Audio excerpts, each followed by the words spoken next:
This is Vanish Point by the J.J. Hawk Band, and this is Brookelyn Shae Farthing.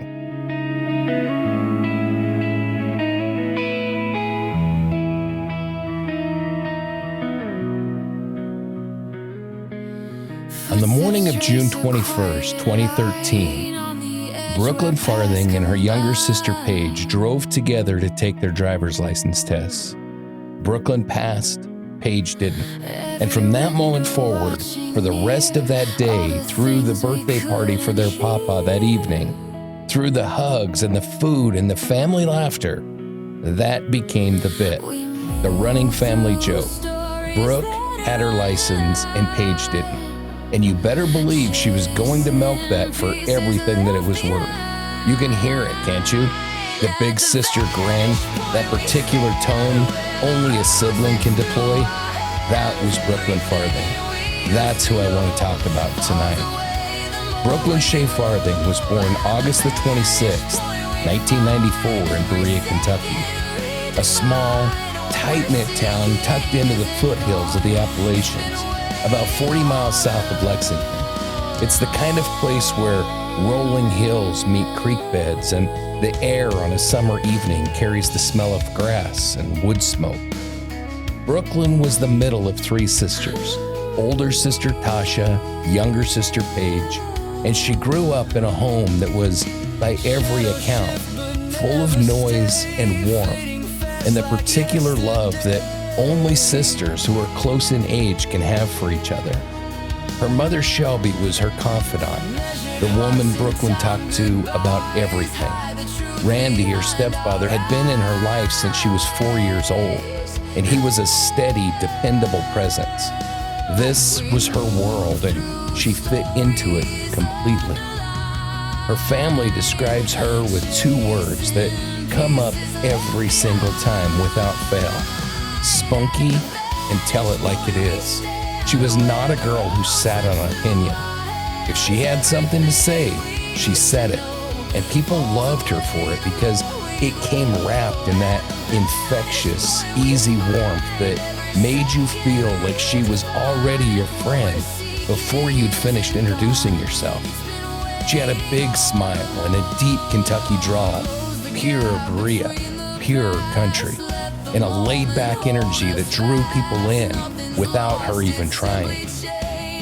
She was a Girl Scout for most of her life, and not casually. Brookelyn was the kind of Girl Scout that showed up, who actually did the things. When Hurricane Katrina devastated the Gulf Coast in 2005, Brookelyn was 11 years old. She made care kits for the people affected. She visited elderly residents in her community, bringing company to the people who didn't have much of it. That instinct to show up, to do something, to make things a little better for someone else wasn't a phase or a program requirement. It was just Brookelyn. It's who she was before anyone asked her to be it. The outdoors was her natural habitat. She loved fishing, a quiet creek, a line in the water, the particular patience that fishing requires. And she loved tearing through the woods on a four-wheeler, which is the kind of activity that is about as opposite to quiet creek fishing as you can get. And Brookelyn loved both equally. She was a country girl in the truest sense, someone who knew how to be still in nature and also how to cut loose in it. And animals were her soft spot. Her sister Tasha said she was the kind of person who would stop everything mid-conversation, mid-errand, just to pet a random dog or pause for a horse in a field. That connection, that softness toward creatures who couldn't speak for themselves, ran all the way through her. At home, she baked brownies. That was her thing, her specific contribution to the kitchen, the thing people asked for and she delivered on. She also loved doing her hair and makeup and was good at it, had an eye for it, and had started thinking seriously about cosmetology school as a path forward. It made sense for her. She was creative. She was detail-oriented when it came to beauty. and she genuinely enjoyed making people feel good about how they look. That's a calling, not just a career. She graduated from Madison Southern High School in May of 2013, and the summer ahead was wide open. She was 18, newly graduated with a driver's license freshly in her wallet as of that very morning. The possibilities were real and she knew it. College or cosmetology school or something else. She hadn't locked it in yet, and at 18, she didn't have to. She was standing right at the beginning of whatever was coming next, and she was excited about it. Her papa's 70th birthday that evening was the kind of family event that becomes a memory that you carry for the rest of your life. The whole family in one place, good food, everyone talking over everyone else, her grandfather at the center of it. Brooklyn was in high spirits. She had her license, she had her people around her, and she had a summer stretching out ahead of her. She packed an overnight bag before heading to the party that night. That detail matters to me. She was planning ahead. She was thinking about tomorrow. She was 18 years old and she was ready for whatever came next. Tasha has been her sister's voice in the years since, giving interviews, running the Facebook page, maintaining the FindBrooklynFarthing.com website, organizing fundraisers, refusing to let her name go quiet. The family raised $14,000 in reward money. They have held vigils. They have pushed the Kentucky State Police for answers, year after year, without getting the ones that matter the very most. Tasha said, quote, "Not a day goes by I don't wonder about her." That's not a soundbite. That's 12 years of waking up every morning with the same question.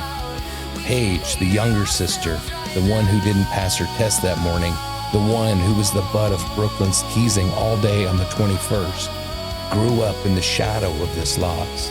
The two of them were supposed to have decades more of that sisterhood. More ribbing about driving tests and more inside jokes and more ordinary sister stuff that nobody photographs because they think there will always be more. Brooklyn would be 30 years old today. If the world had been fair to her, she'd probably still have that Kentucky drawl and still stop for every dog that she passed and still make brownies when she wanted to show somebody she loved them. She'd have figured out what came after 18, cosmetology or something else entirely, and she'd have figured it out the same way she did everything, with a big smile and a tell-it-like-it-is honesty that people couldn't help but love. She packed an overnight bag because she was planning on tomorrow, and she deserved every tomorrow after that. For Brookelyn Shae Farthing. For Shelby, who raised a daughter full of fire and kindness and didn't get nearly enough time with her. For Tasha, who has been her sister's voice for 12 years and counting.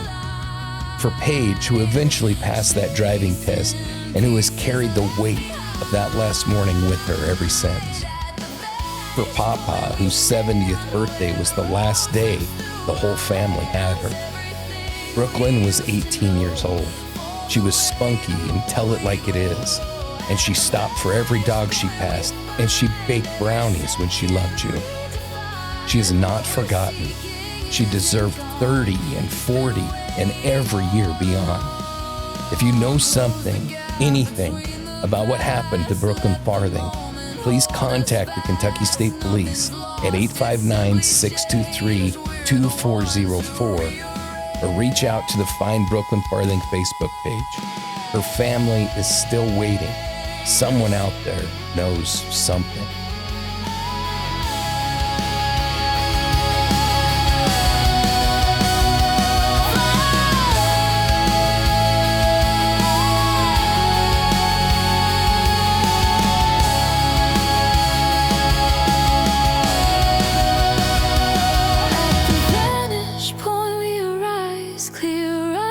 Before our eyes, what we're seeking isn't gone. We've been holding on too long. At the vanish point we stay, turn the